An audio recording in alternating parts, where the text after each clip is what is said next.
The amount of times I've started to make this video is absurd.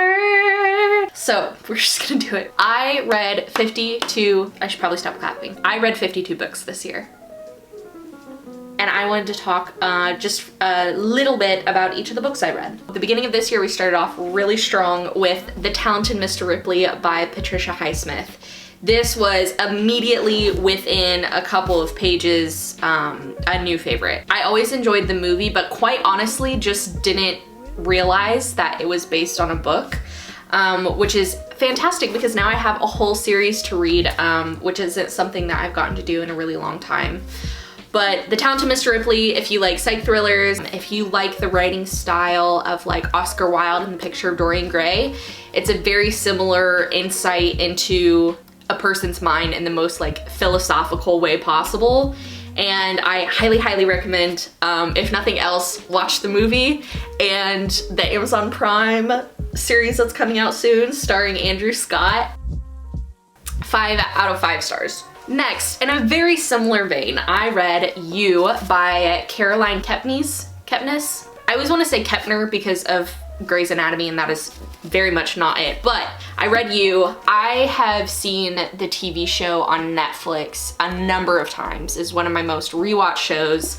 I think it is absolutely fantastic and one of the best things that they've put out, but because of that, I think it left the book a little lackluster. I think if I didn't know what was gonna happen at every single turn, I would have enjoyed the writing a little bit more. But because of that, I gave it a 3 out of 5 stars, but highly recommend trying it if you enjoy anything of this sort. Next, I read In 5 Years by Rebecca Searle. This was sent to me by one of my closest friends. I really enjoyed reading it. Enjoyed is a strong word. The story subject is not very enjoyable, but it was a good, quick, easy read, something that made me enjoy reading, something that I didn't feel like I wasted my time reading by any means. It just wasn't necessarily the story subject that I usually like, so I gave it a 2.5 out of 5 stars. Next, my very first Taylor Jenkins read, I read Daisy Jones and the Six. I gave this a 5 out of 5 stars. I absolutely loved this story. Almost Famous is one of my favorite movies, and it has just such a similar vibe and so many similar characters to Almost Famous. I also really love that all of her books are set in LA, and since I live here now, it's very fun to get to pick out all of those landmarks and kind of figure out where they're at. I have a theory that of her big 3, Daisy Jones, Evelyn Hugo, and Malibu Rising, that it just depends on whichever one you read first is kind of your favorite. I have friends that's definitely, it's just whichever one they read first is their like standby favorite. And this was the first one I read, and this is my absolute favorite of the 3. And again, I'm very, very, very much looking forward to the Prime adaptation with Sam Claflin. Next, I read My Body by Emily Ratajkowski. This was absolutely amazing. I gave it a 4.5 out of 5 stars. I had read her essay, Buying Myself Back, and just loved the way that she was telling her story. It very much felt like you were just talking to a friend.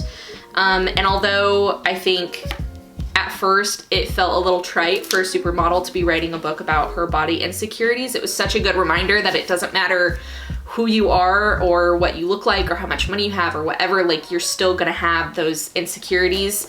And also it was just a great critique on how we talk about our bodies today. So super highly recommend.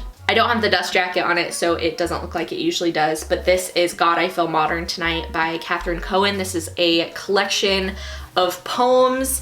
It's very of the time, it's very entertaining, it's very easy to read it and go, yeah, totally understand, totally feel that way. And I would say that if you enjoyed my year of rest and relaxation, this is kind of the poetry version of it. I gave it a 3 out of 5 stars. Next, I read The 7 Husbands of Evelyn Hugo. Again, after reading Daisy Jones and the Six, then I wanted to read all of her other ones. I really, really enjoyed Evelyn Hugo. I gave it a 4.5 out of 5 stars. And again, I just Loved her explanation and description of LA and Hollywood during that time, as well as the just like tell-all aspect of it. I thought was really entertaining, and very much, again, looking forward to the adaptation. A couple books I don't have because I'm either lending them to friends or I got them from the library when I read them, which also includes the next 3. I read the first 3 episodes in the Scott Pilgrim graphic novel series. I read these because I really enjoy the movie. I really enjoyed that. It was very similar to You in my eyes, though, that I was so familiar with the film that I think I enjoyed the graphic novels a little bit less than I would have otherwise. But overall, they were still a fun read. I gave the first one a 3 out of 5 stars. That one's called A Precious Little Life. The next one, a 3 out of 5 stars. That's called Scott Pilgrim versus the World. And the third one, which was called Scott Pilgrim and the Infinite Sadness, I gave a 2 out of 5 stars. Next, I read Ernest Hemingway, The Last Interview and Other Conversations. This is a collection of the last couple of interviews that he did before he took his own life, and it was incredibly sad to really get to see what he was like with other people in his last moments, but also incredibly interesting. If you have any interest in Ernest Hemingway or in The Lost Generation, I would highly recommend. It's itty bitty, and yeah, it was worth a read. This I gave a 4 out of 5 stars. Shit, Cassandra Saul is a collection of short stories by Gwen E. Kirby. I picked it up because of this cover. I mean, and also because anything that is about Cassandra or references Cassandra, I'm immediately drawn to.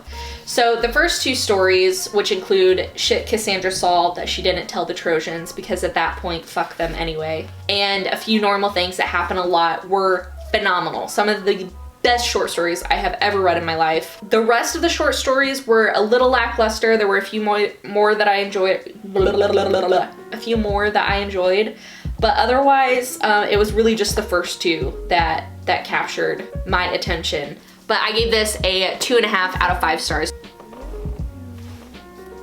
Next, I read Finding Me by Viola Davis. This is her memoir that she put out this year. I ran to Book Soup the day that it came out, purchased it, went, sat down at a Starbucks, read the whole thing, and just cried over and over again. I think Viola Davis is just one of the most amazing people that we have, like both acting wise, but just like as a human being in the world. I think she puts out such great energy, and I was very grateful to her for sharing her stories from her childhood. 4 out of 5 stars. Next, I read It Ends With Us by Colleen Hoover. This was recommended to me and sent to me by a friend.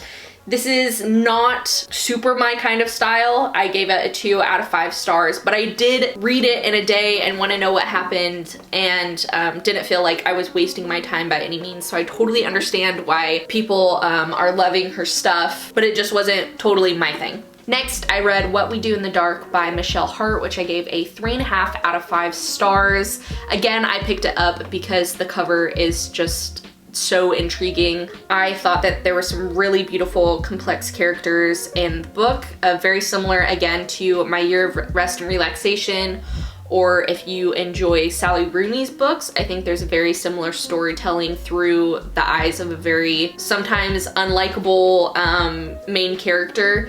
And if you haven't heard of this one, I would look up what the plot is about because it was super interesting. The next 7 books were included in my 7 books that I read in 7 days, so I'll go a little bit shorter on them. First was My Year of Rest and Relaxation, which I mentioned several times. I did pick it up because I love this cover. It seems like it was a pretty divisive book, but I really enjoyed it and thought that it was a very real representation of depression and giving up, and also thought that there were a lot of really great quotes to come out of it. I gave it a 4 out of 5 stars. Next was Slow Days, Fast Company, The World, the Flesh in LA by Eve Babbitt. Again, go watch my other video about 7 books in 7 days because this absolutely changed my life. That feels super dramatic, but I feel innately connected to this book. and I am very excited to talk more about some of her other books that I read and continue to read her stuff. Amazing. 5 out of 5 stars. Next was Morningside Heights by Joshua Henkin. If you haven't heard of this book, please go look up the plot and give it a read. I really enjoyed the way it was written. Love the cover, and thought that the space that he gave for his characters was so interesting, and I really liked this book. This was a 4 out of 5 stars. My next 3 in my 7 and 7 was Prater Violet by Christopher Isherwood, Mona, and The Alchemist. I gave all of these 2 out of 5 stars. They really just did not catch my attention. Prater Violet, I was just really hoping for a lot more, again, from this absolutely stunning cover. There's something about the way that Pola writes that like my brain couldn't find the chink in the gears to like really get it to keep going. And The Alchemist, totally understand that this is a super important book for a lot of people. I just didn't enjoy it as much as I would have hoped to. My last book in my 7 and 7 was Funny You Should Ask by Alyssa Sussman. I thought this was incredibly fun. Again, I love any book that is detailing living in LA or in the film entertainment industry. Thought it was super fun, gave it 4 out of 5 stars. Really enjoyed my time reading it. Right after my 7 and 7 days, I read I'm Thinking of Ending Things. This was absolutely astounding. I had seen the movie and couldn't make sense of it, but thought that there was something really interesting there, and did some research on it, and everybody that had read the book said that the book and the movie worked as like puzzle pieces together to really get you to understand what was going on. So I'm very much looking forward to going back and rewatching the movie, and honestly rereading the book again. This was a 4.5 out of 5 stars. I thought it was so incredibly intriguing, and something that's super important to me in the quality of a book is if it's quotable or not. And my favorite quote from this one was, "Reality only happens once. Every story is made up, even the real ones." Next, I read Writers and Lovers by Lily King.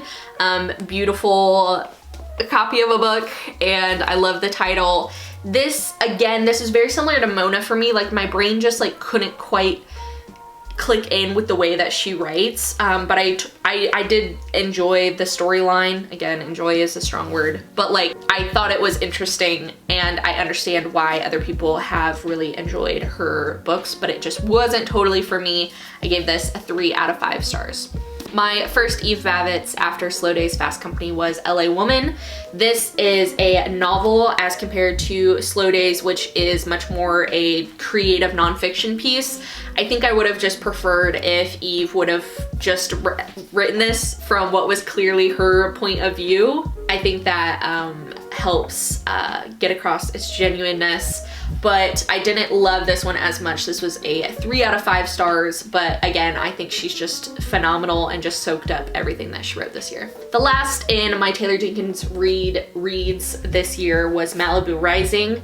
I think that her writing, even though it was already amazing, really greatly improved this one. Some of the lines in it, I was just like blown away that someone could come up with how to write that. My favorite quote was, "Malibu catches fire and California burns. So was it in one particular person's nature to set fire and walk away." Amazing. This was my least favorite of the 3 that I read this year, but I still absolutely loved it and gave it a 4 out of 5 stars.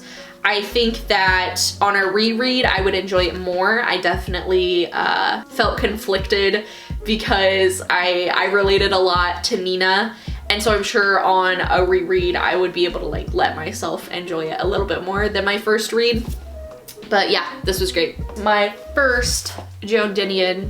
Joan had been on my list of authors that I wanted to read at some point, and after I fell so much in love with Eve Bavitz, and they're often go hand in hand in book recommendations, I finally picked up The Year of Magical Thinking, which is her memoir of sorts about grief and how we deal with tragic happenings in our lives. It was absolutely stunning. I gave it a 4 out of 5 stars. Again, I don't even know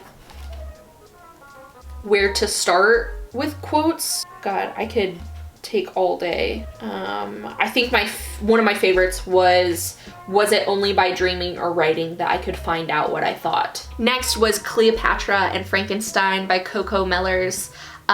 Picked it up because this cover, how am I supposed to see this cover and not want to read it? Absolutely phenomenal. Don't judge a book by its cover and all that jazz. But Coco's writing very much fell into the same way that Lily King and Mona and all of those did, where it was just like, I couldn't quite click in with how she writes, but understand why it was an enjoyable piece for other people, but it just ultimately wasn't for me, so I gave it a 3 out of 5 stars. Next. I read The Faces. I had wanted to read the Copenhagen trilogy for a little while. I had owned it, but it's a little thick and it was a little daunting for me. And so I was very excited when I found The Faces because this is itty bitty. And I dove in and I honestly am angry that I had never heard of her. Wasn't forced to study her writing in classes growing up. She is absolutely phenomenal. This is like just the perfect writing for how my brain reads and tracks things. I don't know how to explain it. I just enjoy the way that she writes so much. We got so many tabs in here. So many. I thought this was absolutely amazing. 5 out of 5 stars if you cannot tell. Again, it would take all day to find just one quote to give. Here, we'll go with a patient whose face was torn out of context, like the sentences that she pulled out of books at home and wore like a suit that no one would ever dream had not been made especially for her. I believe in the kind of magic that draws you to authors and to books and bookstores. There was something about Tove that I just was always like magnetically drawn to and hadn't given her a chance yet. And now I am like sad that I didn't have her earlier in my life, but also grateful that I have her now. That is exactly how I feel about Eve Babbitt's as well. I believe in that kind of magic. Another amazing one right after this, 4.5 out of 5 stars, was The Virgin Suicides by Jeffrey Eugenides. Yeah, the hype is not lost on this one. I had seen the film before I read it, but it was a couple years ago. The story was just always so bittersweetly intriguing to me, and the way that Jeffrey writes just helps really get that storyline across. I would absolutely recommend this to anyone interested. Next, I read Sisters by Lily Tuck. I picked this up at Broman's bookstore. It is super strange. I enjoyed it. I gave it a 2.5 out of 5 stars. It's split into these like little mini chapter story things. So it was a super quick read. I think I finished it within probably like an hour. I just would have preferred an actual full story about the plot and not just like little bits. Next, I read I'm Glad My Mom Died by Jennette McCurdy. I read this on my Kindle. Like most people have talked about, it was just such a brave and interesting look into her life. And I'm so happy that someone was willing to step forward and speak their thoughts about that kind of situation. And she did it in such an entertaining and easy to read way. I gave it a 3.5 out of 5 stars. Next, I read Tender is the Flesh. I picked this up initially because the cover, and then everyone started talking about it, and I was like, okay, no time like the present. I'm gonna jump in. Augustina knows how to write. It was beautiful. It was incredibly interesting, but it was also the most disturbing novel that I have ever read. There were a couple moments that I literally had to like set it to the side in fear that I was going to throw up. And that's like where books are so interesting, right? Or movies or whatever piece of art, like it stirs you that much. So it's a good piece of art because it stirred you. But like I didn't enjoy it literally at all. So it's kind of like one of those back and forth. So just trigger warnings, but it was also beautifully written. So I don't know, I gave it a 3 out of 5 stars. Next, I read another Eve, Sex and Rage. This was another novel. Again, I wish that she would have just written everything she ever wrote as a creative nonfiction, because I think that it would have really hit home more so than it did, but it's Eve, so I enjoyed it. I gave it a 3.5 out of 5 stars. Next was New Animal by Ella Baxter. Picked it up because of this This is beautiful, first of all, but this is a $2 radio publication, and their books are just so cool. Like, so cool, so cool. Look them up on like Instagram, look up the books that they've put out. I gave it a 2.5 out of 5 stars because my brain just like, the writing was not how my brains, but it was super interesting. So I read Life for Sale by Yukio Mishima. I am really looking forward to reading everything else that Mishima has written. This was just astounding. This was one of the most creative things that I've ever read, and I was just blown away by the perspective that it takes. I read it in like one sitting because I just could not put it down. There's so much.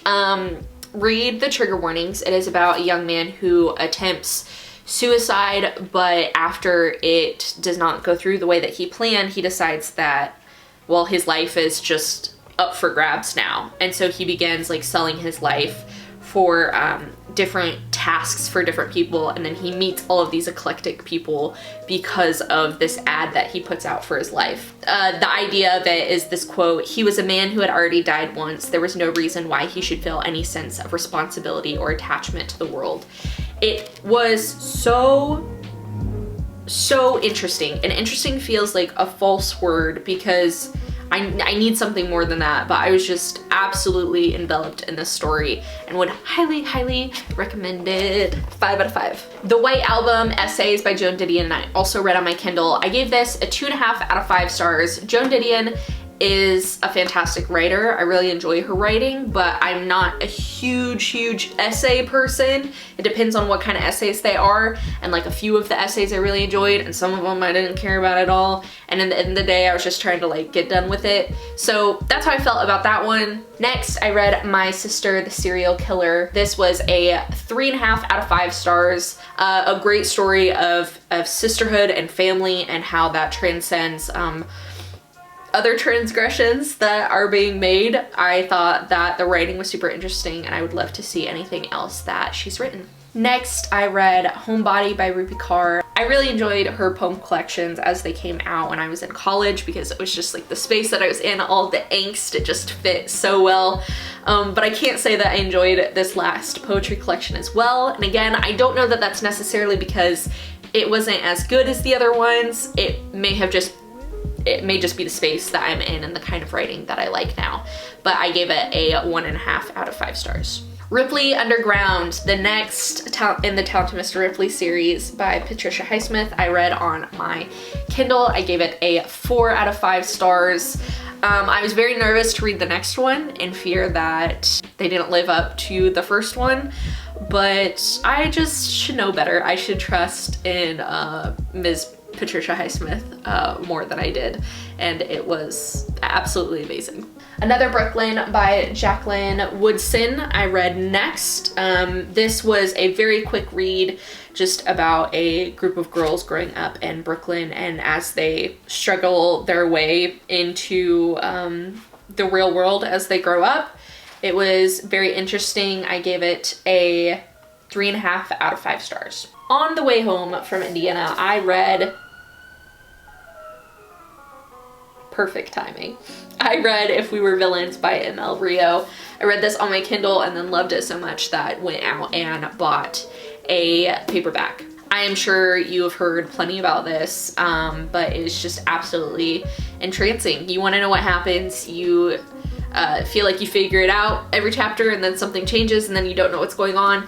And I just absolutely loved the integration of Shakespeare within the story as well. So I gave it a 4.5 out of 5 stars. Play It As It Lays, the only novel by Joan Didion that I read. I gave it a 3 out of 5 stars. I didn't totally love the way that this one was written. Again, it's kind of told in those vignettes, which sometimes really work for me and are like my favorite things, and sometimes don't. And this one I think was just sporadic enough that I couldn't quite totally understand what was going on, and it was rather confusing to me, but I still understand obviously why she is who she is. Then I got in a little bit of a reading rut. I had all of these books at home that I could read, that I was excited for at some point, and I got home and I just couldn't sink my teeth into anything. So I left, I went to Barnes & Noble, and I picked up this, The Mother Thing by Annalise Hogarth. This is another one similar to Faces that just like kept popping up. I kept seeing it places and I felt like I needed to do something about it. I don't even know where to start. This is an absolutely wild story, start to finish. I gave it a 4.5 out of 5 stars, one of my immediate favorites. I will be recommending this to everyone, and I will be rereading again. Starting The Haunting of Hill House, as well as like getting me back into reading, also gave me this new like genre of books that I had never been interested in before, which is like the haunted house aspect. Super intriguing to me, and I don't know what it is. I still haven't quite figured it out yet. But this fell into that category, and I just loved it. It was so weird. It was so weird, and I loved it so much, and I'm so excited to read it again.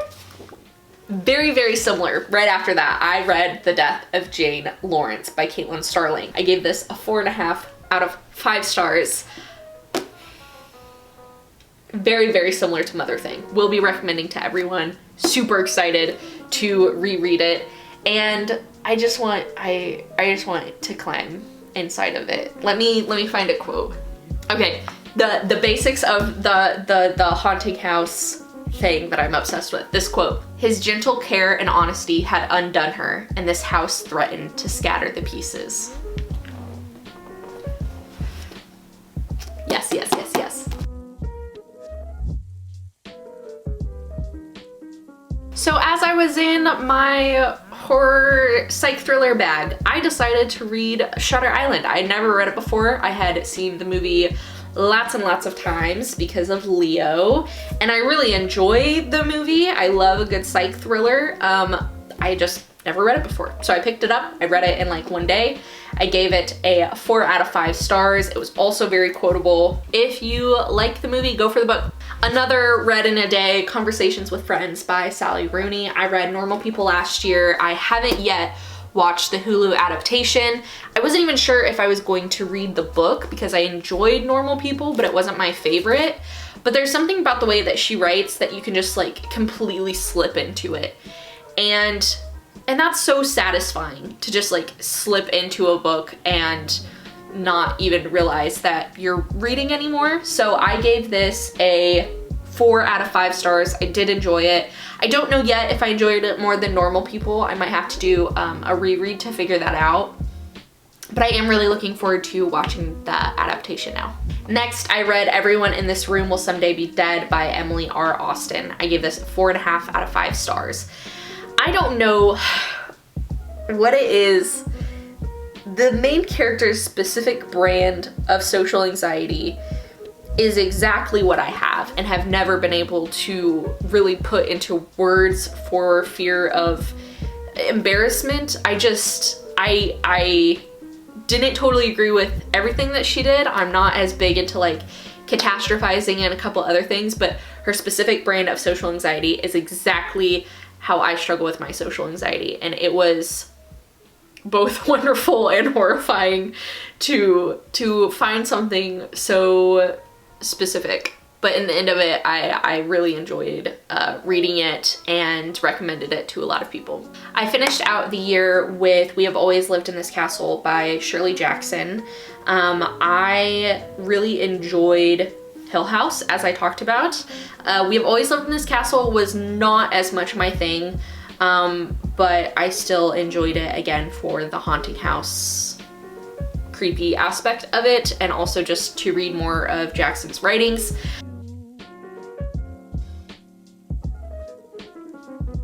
I also listened to The Phantom Tollbooth by Norton Juster, read by Rainn Wilson, which was an excellent choice. This is one of my friends' like all-time favorites, super, super important to him.